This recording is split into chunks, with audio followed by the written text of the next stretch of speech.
Aujourd'hui, l'association des sauvaginiers des marais du Cotentin et du Bessin organise une sortie pédagogique pour expliquer un petit peu aux non-chasseurs notre mode de chasse et la chasse en général, et leur expliquer un petit peu la vie du marais. Les sauvaginiers du marais du Cotentin et du Bessin, on est né dans nos marais, on le connaît par cœur. La chasse au marais est ouverte du 21 août au 31 janvier.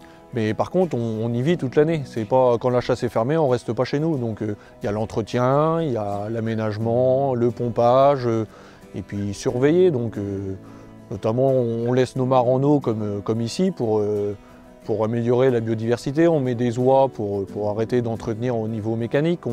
Voilà, les chasseurs sont à l'initiative de beaucoup de choses écologiques. Donc du coup là on a regroupé un petit groupe de personnes aux causes du Covid, des personnes qui ne connaissent rien à la chasse. Et du coup voilà, on leur explique un petit peu ce qui se passe pendant une journée, une nuit de gabion. Et puis après voilà, on répond à leurs questions, on leur explique par exemple les études scientifiques qu'on fait, que ce soit les balises GPS, l'étude des ailes, le radar qui a été posé en BDV. On leur explique tout ça et puis après voilà, c'est un échange avec les personnes pour leur expliquer notre point de vue et aussi par contre essayer de comprendre leur point de vue quand il est à l'opposé du nôtre. Donc un gabion, on va dire que c'est une cabane sous terre. Donc c'est l'endroit où est-ce qu'on passe la nuit de gabion. Donc voilà, on arrive le soir, on met nos appelants sur la mare de gabion et on passe toute la nuit dans cette cabane. Donc voilà, c'est une bonne cabane, hein, c'est bien aménagé, on a tout le confort qu'il faut. Et c'est d'ici qu'on regarde toute la nuit s'il y a des canards qui viennent poser sur la mare. Et c'est d'ici qu'on les prélève. C'est une propriété privée. Sur ce gabion, on paye des impôts fonciers, on paye des impôts locaux, on paye les ordures ménagères. Donc voilà, c'est une résidence. On étudie les ailes des canards qu'on prélève. Donc voilà, on enlève une aile, on la met dans une enveloppe, on le pèse, on marque l'heure, on marque l'espèce. Et après, cette aile est lue tous les premiers samedis du mois. On regarde si c'est un jeune, si c'est un vieux, si le poids. Le but c'est de regarder si on prélève beaucoup de jeunes.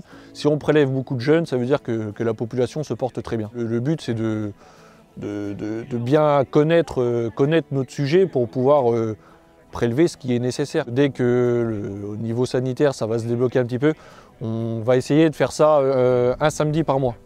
Donc ça permettra vraiment d'agrandir nos groupes, d'être une dizaine par exemple, et de pouvoir voilà, échanger notamment avec des gens qui se donnent une mauvaise idée de la chasse, essayer d'approfondir, de comprendre notre mode de vie.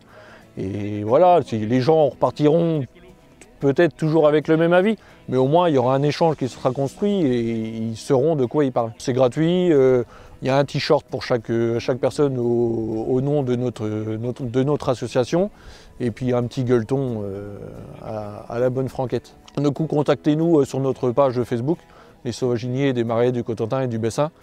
Donc la prochaine, je ne sais pas encore exactement quand est-ce qu'on va la faire, mais dès que ça va se décanter, on va faire une annonce et puis on va ouvrir aux inscriptions. J'ai déjà découvert un endroit que je passais régulièrement devant. Je passais régulièrement devant cette route-là et puis je voyais ce fameux gabion, parce que quand on habite dans les marais, il y a les gabions. Donc je ne savais pas exactement ce qui s'y passait, le mode de vie, comment ils plantaient les canards. Donc j'avais juste un aperçu grosso et modo. Mais là, j'ai pu comprendre ce mode de vie, ce qui s'y passait dans ce fameux gabion, quoi. Ah ben c'est sympa parce que j'ai découvert des choses énormes, la végétation, comment ça se passait, les canards, la montée de l'eau, l'herbe, chaque petite touffe d'herbe peut cacher quelque chose, un autre regard. Hein, c'est ça quoi, c'est une autre approche, un regard différent. À bientôt sur tvie.tv.